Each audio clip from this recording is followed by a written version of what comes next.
ഇന്നത്തെ പ്രത്യേക സാഹചര്യത്തിൽ നമ്മുടെ നാടുകളിൽ കൊടിതോരണങ്ങളും ഫ്ലക്സ് ബോർഡുകളെല്ലാം ഉയർന്നു വരുന്നൊരു സാഹചര്യം നമുക്കറിയാം. മുറാദെ മദീന, ഐഷ്കെ മദീന, അല്ലെങ്കിൽ റബിയ ക്യാമ്പയിനുകൾ, വ്യത്യസ്ത പേരുകളിൽ പ്രവാചകൻ സല്ലല്ലാഹു അലൈഹി വസല്ലമയോടുള്ള മഹബത്തിൻ്റെ പേരിലാണെന്ന് പറഞ്ഞ്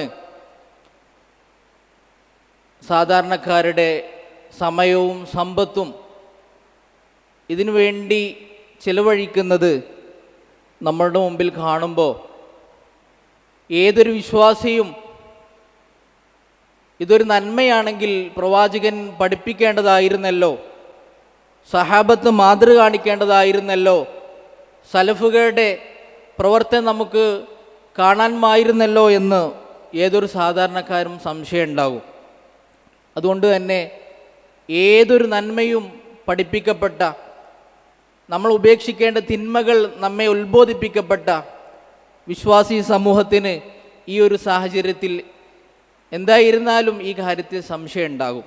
ആ സംശയ ദൂരീകരണത്തിൻ്റെ ഒരു അവസരം കൂടിയാണ്, തുറന്ന അവസരമാണ് നമ്മൾ ഈ മുഖാമുഖത്തിൽ പൊതുസമൂഹത്തിൽ നൽകിയിട്ടുള്ളത്.